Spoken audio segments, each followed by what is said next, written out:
melhor que você puder. Deus te deu, tudo bem. Melhor casa que você puder, amém por isso. Deus te deu, aproveite, usufrua disso. Agora o texto não está falando disso. O texto está falando de comer, beber e vestir.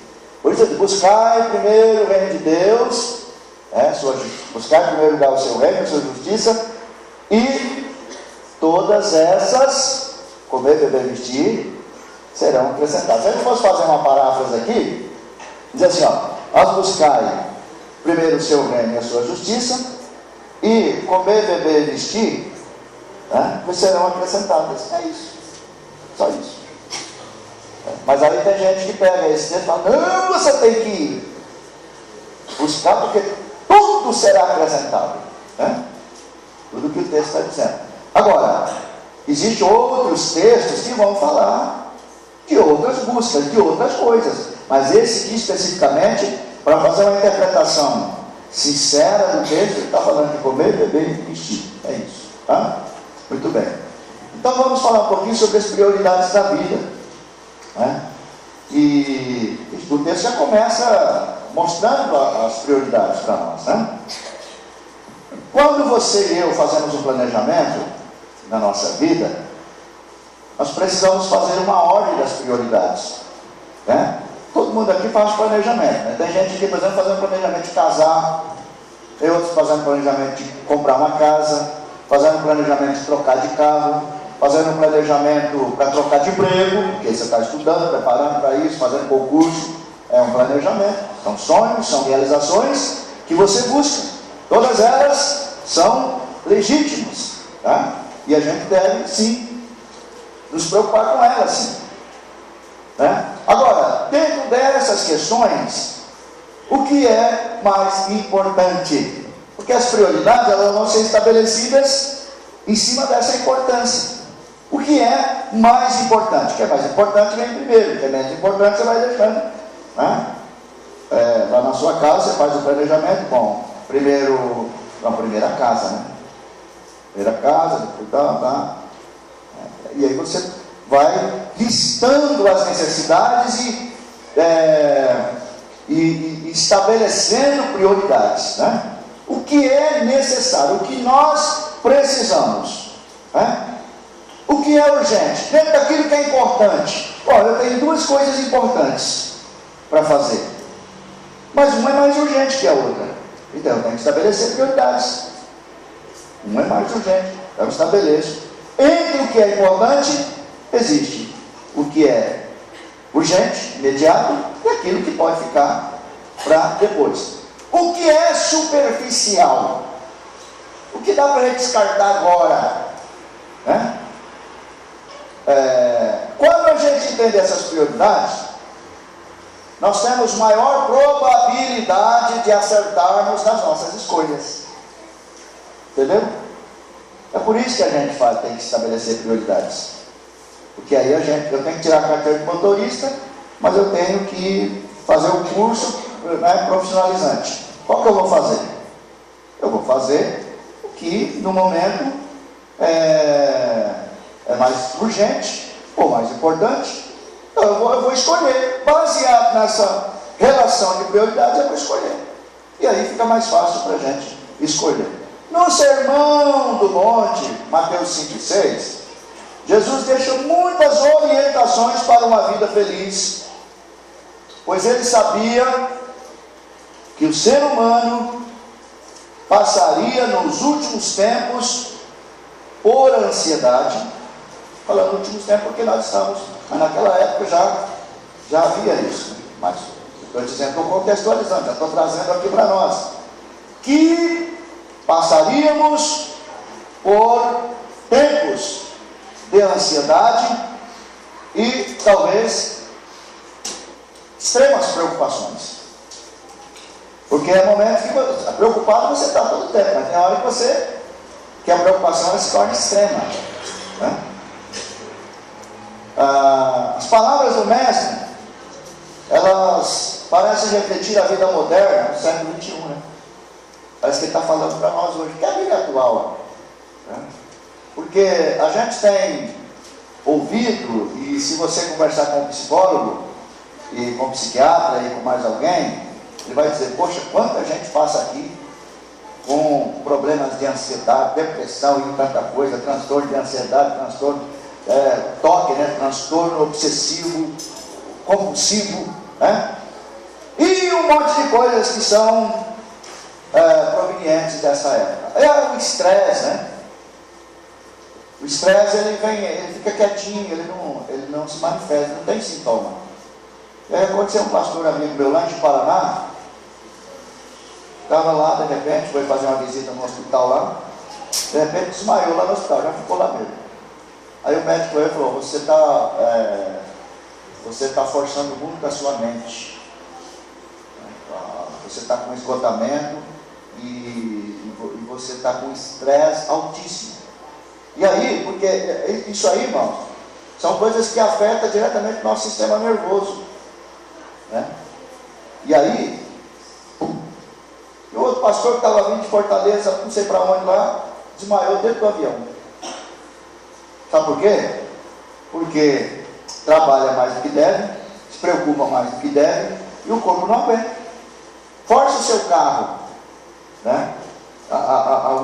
Uma situação que ele não se permite. Ele vai pifar. Nós somos uma máquina. Deus, quando nos fez, já deixou hora para trabalhar, hora para dormir, nos deu família como apoio, nos deu igreja, né? Nos deu tantas coisas. E a gente precisa, dentro da nossa vida, no nosso dia a dia, estabelecer prioridades. Por exemplo, o cara começa a trabalhar às 7 e para às 10, 11 da noite, direto, feito um maluco, vai dar problema mais tarde, talvez não dê agora, mas isso acumulado, 1 ano, 2 anos, 3 anos, 4 anos, 5 anos, 10 anos, vai acontecer isso. Então, são os momentos, as situações, as pressões que a gente vive, né? E Deus criou o ser humano, irmãos, não para viver sob pressão. Não. Deus não criou o homem para viver debaixo desse tacão, dessa situação, né? De pressão das obrigações. A pressão das obrigações, que muitas vezes nos são impostas. Algumas pelo mundo, algumas nós criamos, outras em decorrência da própria situação do dia a dia, né? Mas há uma coisa, as aves dos céus têm ninho, os lírios do campo são alimentados, são bem cuidados, e Jesus citou isso para refletir, para mostrar, para ilustrar como Deus cuida de forma detalhada das nossas necessidades. Glória a Deus por isso. Deus não só cuida, Ele cuida de forma detalhada. Deus está cuidando de nós. A extrema preocupação é símbolo da falta de confiança em Deus. Se Deus está no controle, se Deus está no comando, se Deus está dirigindo, se Deus está guiando, por que eu vou me descabelar a ponto de pensar que o mundo acabou? Meu Deus do céu, e agora? Né? Uma vez eu vi uma peça muito legal, eu ia sugerir para fazer aqui, mas agora não vai ter graça, né? Porque eu vou contar, né? Fecharam a porta aqui, aí tinha uma mãe aqui preocupada porque o filho tinha saído com a filha, né? E aí, ai meu Deus do céu, e ela estava lá para cá, aqui é a minha filha, o meu filho, e não sei o que, e tal, ai meu Deus, tal. Aí batia alguém na porta e falou, ih meu Deus, o que é? O telefone tocava, né? Uma simulação lá do telefone, ih, será que é notícia ruim, meu filho, minha filha, tá, aquela preocupação. De repente alguém bate na porta e falou, coveiro, ai meu Deus, coveiro, vai enterrar meu filho, minha filha, vai enterrar. Aí abriu a porta no vendedor de couve.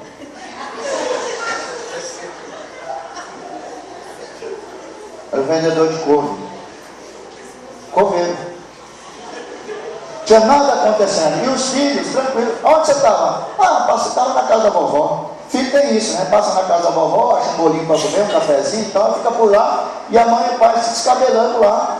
Entendeu? Ora, você não disse que Deus cuida? Por que você tem que estragar a sua saúde? Tempo de ficar maluco? Né? Excessivamente preocupado. Isso pode causar mal para a gente. Tá bom? Bom, eu não sei nem se era isso que eu ia falar, mas acabei falando. Agora, vamos ver aqui um negócio.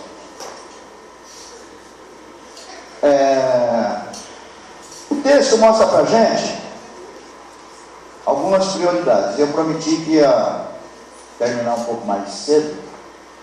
Então, em primeiro lugar, o versículo fala a respeito do reino de Deus. O que vem em primeiro lugar? O reino de Deus. Buscar em primeiro lugar o seu reino. Então a primeira coisa que Jesus ensinou, que deve estar no topo da nossa lista de prioridades, é o reino de Deus. Talvez a gente fique pensando, mas o reino de Deus é algo muito complexo, é algo extenso, né? E Jesus deveria ter esclarecido mais a respeito do que é o reino de Deus, né? Então, o que seria o reino de Deus? Existem várias explicações para isso, mas Jesus comparou o reino de Deus com muitas coisas do dia a dia. Lembra disso? Eu vou citar para você algumas aqui, ó. Um homem que lança semente na terra. Jesus falou, o reino de Deus é semelhante ao homem que lança semente na terra. O reino de Deus é semelhante, comparado a um grão de mostarda. Marcos 4, 26, agora Marcos 4, 30, 32. O reino de Deus é como o fermento. Lucas 13, 20, 21. Um tesouro escondido no campo. Mateus 13, 44. O reino de Deus é como um homem que buscava boas pérolas. 13:45 de Mateus. O reino de Deus é semelhante a uma rede lançada no mar. 13:47. O reino de Deus é semelhante a um pai de família. Mateus 20, versículo 1. O reino de Deus é semelhante a um certo rei que celebrou as bodas do seu filho. Mateus 22:2. Semelhante a 10 virgens tomando as suas lâmpadas e foi encontrar-se com o esposo. Tá. Mateus 25:1. Então, Jesus comparou o reino de Deus com várias coisas. E Jesus também deixou claro que para entrar no reino de Deus, para pertencer ao reino de Deus, precisa de arrependimento. E ele diz claro também, em 7:21 de Mateus, nem todo que diz Senhor, que disser Senhor, Senhor, entrará no reino de Deus. Então, quem não nascer de novo, por exemplo, não pode entrar no reino de Deus. Jesus disse que os salvos recebem as chaves do reino de Deus. Mateus 16:19. O reino de Deus pertence aos pequeninos. Marcos 10:14. E aos pobres. Lucas 6:20. O reino de Deus não combina com pecado. Marcos 9:47. Não há pecado no reino de Deus. Para entrar no reino de Deus é preciso ser humilde. Jesus comparou, trouxe aquela criança, Mateus 18:4, para comparar com essa simplicidade da criança. Deve ser recebido como uma criança. Os que têm amor e a riqueza dificilmente entrarão nele. Marcos 10:23. Quem lança a mão ao arado e olha para trás não é digno do reino de Deus.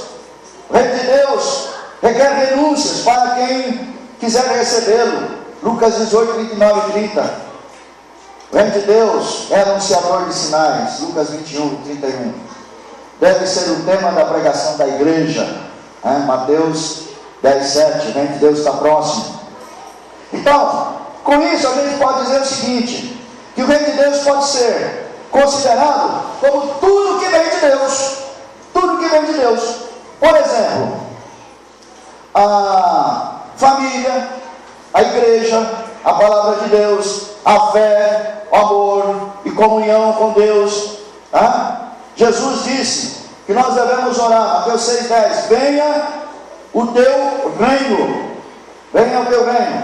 Então, quando a gente diz venha o teu reino, significa aceitar o domínio do Senhor em nossas vidas, o domínio dele sobre a nossa família, sobre a igreja, né? A palavra de Deus, a fé, comunhão, são coisas, são atitudes, são situações que estão ligadas com o reino de Deus.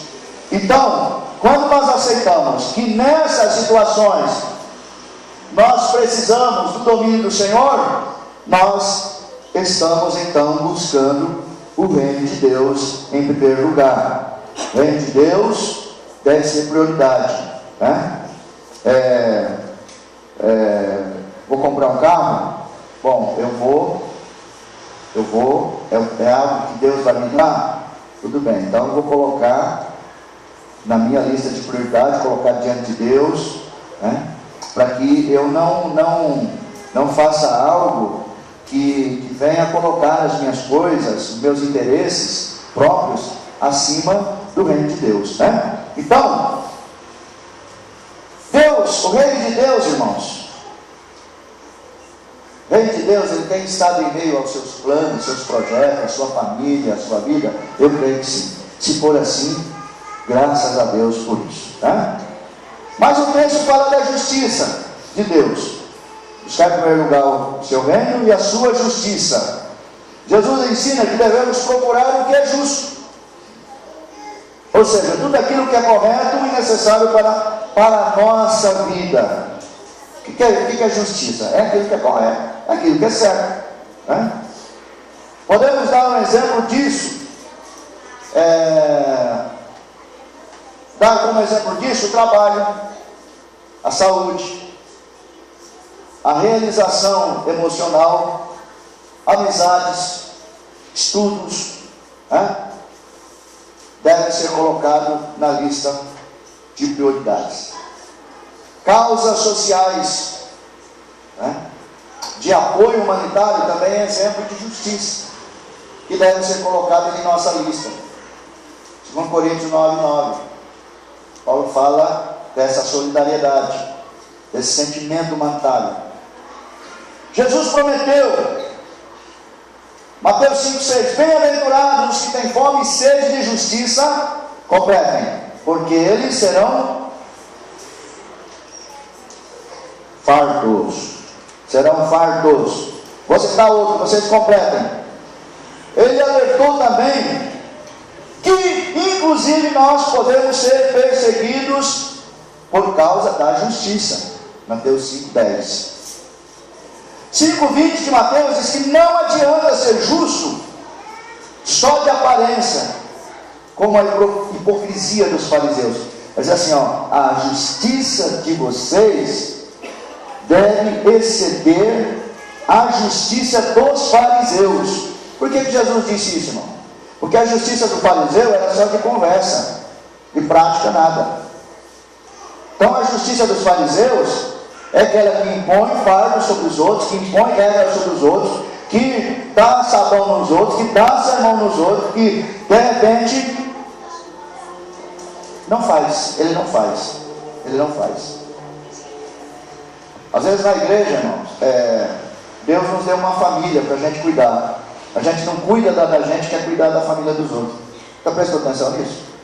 A gente quer educar a filha dos outros, cuida da gente. A gente quer dar lições para o marido, para a esposa, para a família do outro. E ela vai ver para a nossa, tá meio complicada, né? Então, essa é a justiça farisaica. Eu falo, mas não cumpro.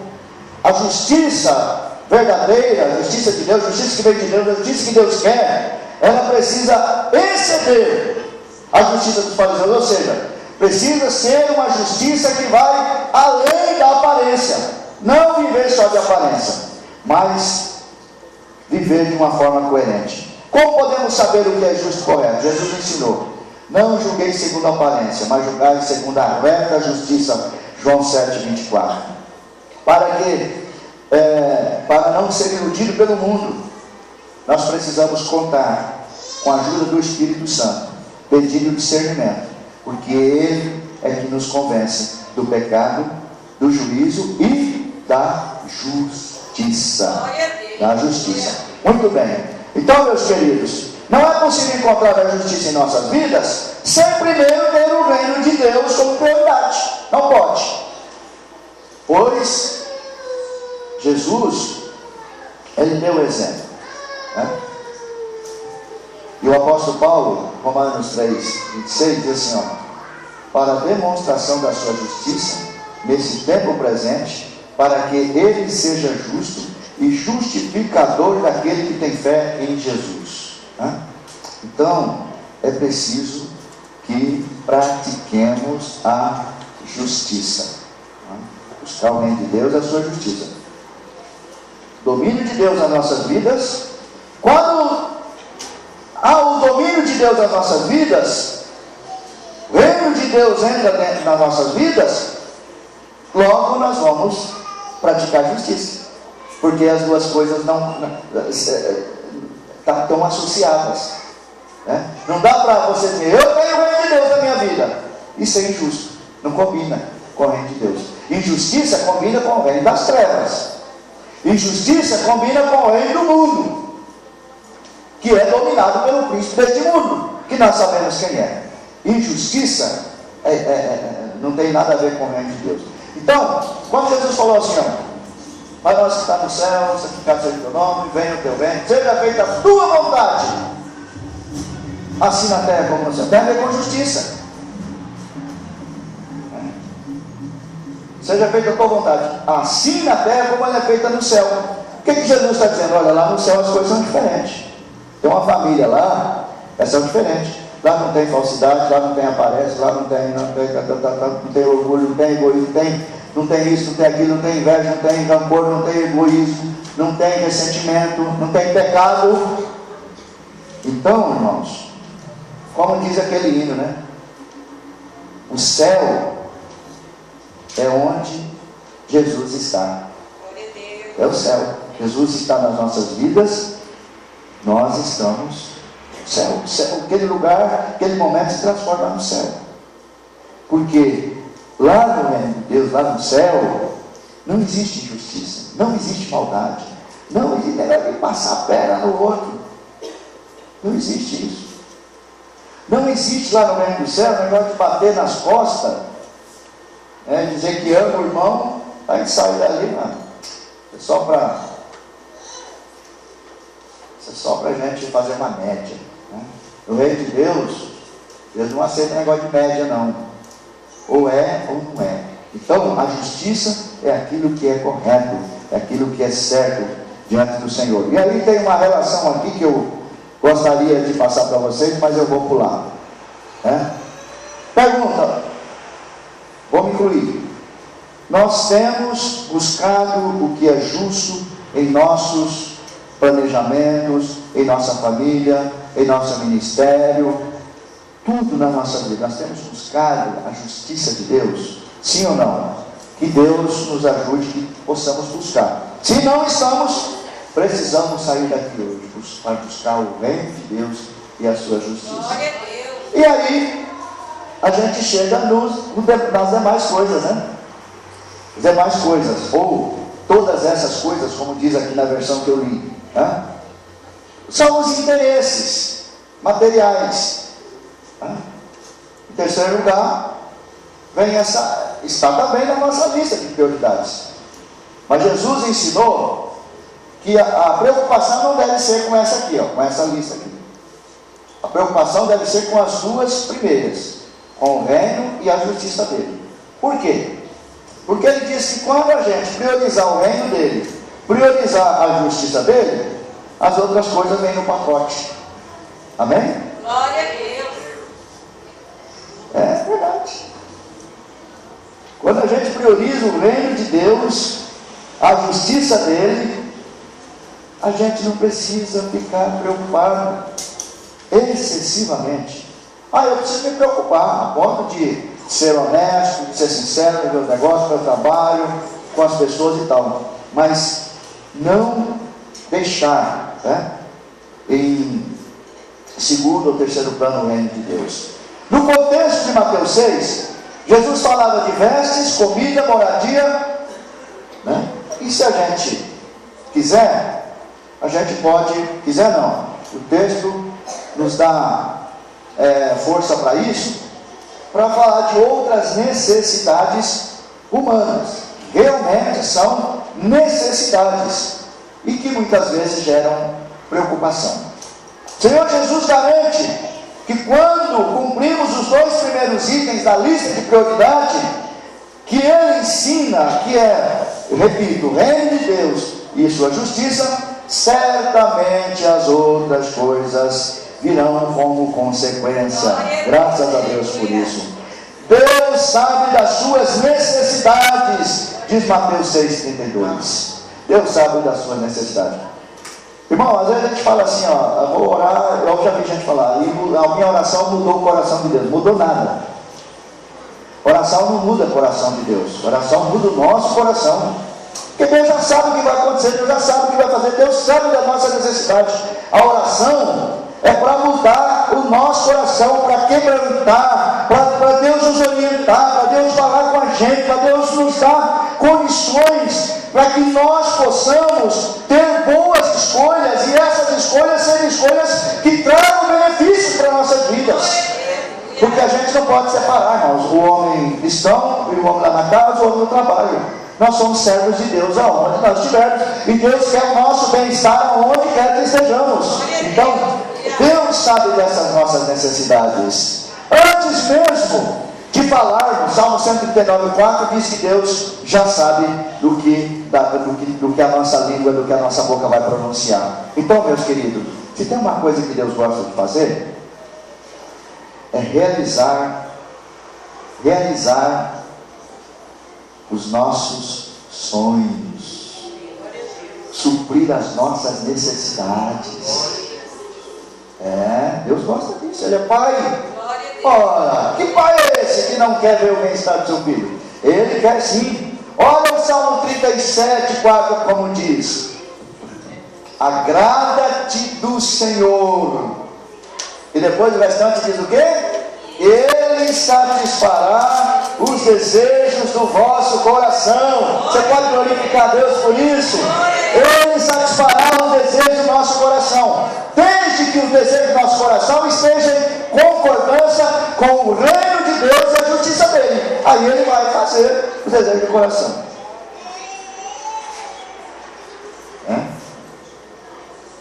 Agrada-te do Senhor. Antigamente o menininho vinha, sentava no colo do pai, alisava, beijava e fazia cafuné e tudo, depois falava: me dá me dá R$2, né? Agora não, tira R$1, R$2, não dá para mais nada. Então o filho vem, pai, dá, mãe, aquela coisa toda, agrada. E aí você já sabe, né? O pai já olha assim e fala logo o que você quer. Pode falar, né? Dá vintão aí para mim no shopping. Vintão para ir no shopping não dá mais, né? Vintão no shopping não dá mais, né? É por isso que eu não dou, porque ele pede 50, né? Dá 100 para ir, não, 100 não dou não. Dou 10, né? Mas 10 não dá nem para ir na esquina, né? Então, o filho vem e agrada. Aí, pastor, você quer dizer que Deus é assim? Que Deus é levar para a conversa? Não. Eu estou dizendo, irmãos, que Deus nos criou para adorá-lo. Deus nos criou para agradá-lo. E quando a gente agrada o Senhor, Ele fica satisfeito. Agrada-te do Senhor, está escrito aqui, e Ele satisfará os desejos do vosso coração. Graças a Deus por isso. Só que às vezes a gente quer, irmãos, a segunda parte sem fazer a primeira. Não dá, tem que agradar o Senhor. Como que a gente vai agradar o Senhor? Buscando o reino de Deus, priorizando o reino de Deus, a justiça, né? Realmente pautando a nossa vida por esses princípios. E aí então, deixa eu pular mais um tanto aqui para encerrar, porque o reloginho corre, né? Muito bem. Então, meus queridos, nós precisamos planejar a nossa vida de acordo com a vontade de Deus. De acordo com a vontade de Deus. Todas essas coisas vos serão acrescentadas. Certa vez, alguém disse o seguinte, que o tempo é uma questão de prioridade. Aliás, eu já vi muita gente dizer isso. O tempo é questão de prioridade. Você concorda com isso ou não? Tempo é questão de prioridade.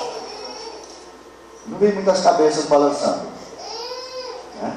É ou não é questão de prioridade? Sim. Sim. Pastor, não tem tempo. Não. Quando a doença vem, a gente arruma tempo. Não é? A gente arruma tempo. Nós temos disposição para tudo, irmãos.